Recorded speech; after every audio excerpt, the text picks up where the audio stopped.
This is a simple recipe. It has no particular ambitions except for requiring as little work as reasonably possible while remaining reasonably edible and not having to be considered a junk food. You need a can of sliced beets. Open it and just put it in the container of the blender.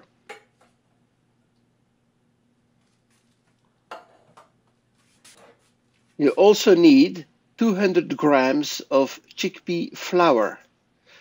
Just put them in the container of the blender.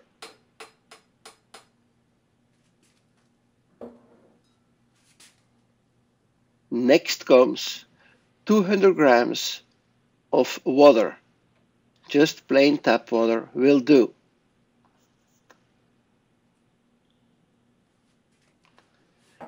The last ingredient is 100 milliliters or 100 grams of lemon juice.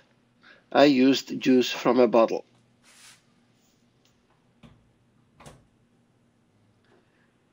I am now putting the container on the blender and I will slowly ramp up the speed to the maximum speed, which is 10. I do it slowly because that way I get less splashing inside the container. There is no other reason for doing the way I do it. As you will see, I blend it for about 2 minutes. That is too long. You don't need 2 minutes. I am just doing it to be absolutely sure that there will be no lumps left. And so far I have never ever seen any lumps left. Don't forget that I used a can of beets, so therefore those beets are already cooked in the first place.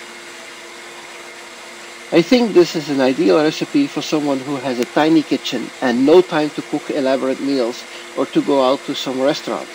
Don't forget that fast food isn't quite so fast. If one has to get dressed, take the elevator, look for some restaurant, wait in line to order and pay, and then wait in line to get the food, walk back, take the elevator, and finally eat it. Since this is a process that even in optimistic scenarios takes upward of an hour, I think it makes far more sense to go shopping once a month or so and then make it all myself. There are no secrets in this recipe, as you can see. All ingredients are available from any neighborhood grocery store. The blender has the advantage of making everything smooth with no effort, and the microwave does the cooking with equal minimal effort. No stirring required. While a fridge will speed up the setting process, it is by no means a requirement. Letting the cooked product sit on the counter will just do fine. It only takes a little longer. Once the blending has stopped, I will pour the mixture into a container, which is a ceramic container, and I will put that container into 2 plastic containers. I use this combination because it is cool to the touch while being extremely easy to clean and while avoiding any contact of the food with the plastic. As such, I have no problems with that, but sometimes plastic can melt into the food, and I don't particularly relish a plastic sauce over my food.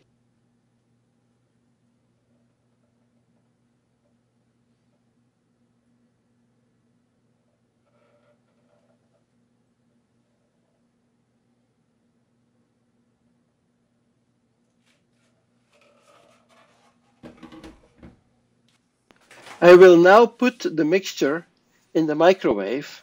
I will set it for 30 minutes at 40% power. The reason I am not using higher power is that I want to avoid splashing in the microwave. I like to keep my microwave clean. That way I have less work in cleaning it up after cooking.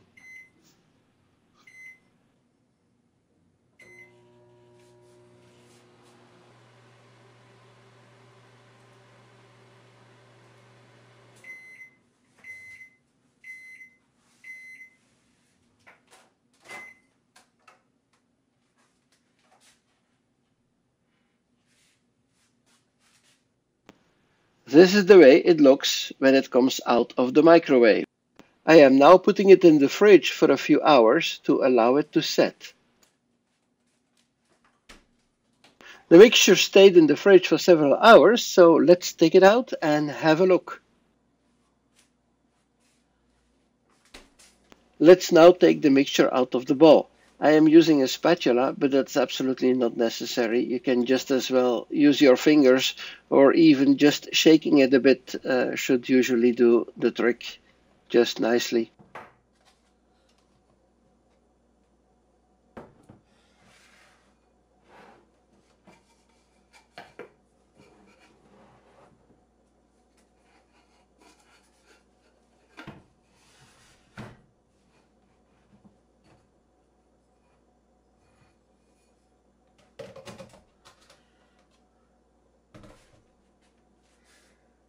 The top is usually a bit moist, so I use a paper towel to dry it up a bit.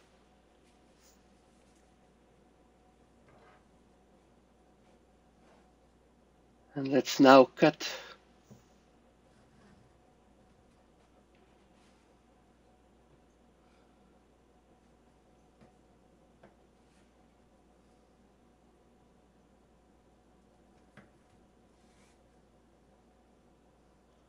As you can see, it is actually very easy to cut. A little bit like a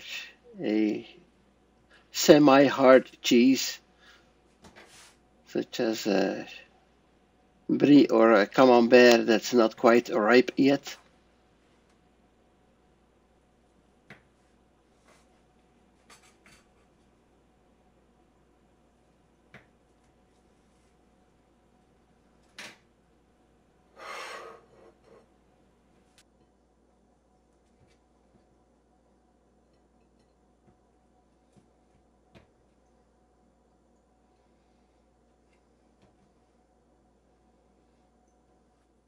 Some people call this chickpea cheese or chickpea tofu, which of course it isn't. It is much more comparable to Italian polenta, the main difference being that it uses chickpea flour instead of corn flour. If you have any comments or questions, please leave them in the comment section below. And for the rest, I wish you a lovely day and hope to see you again one day. Thank you very much.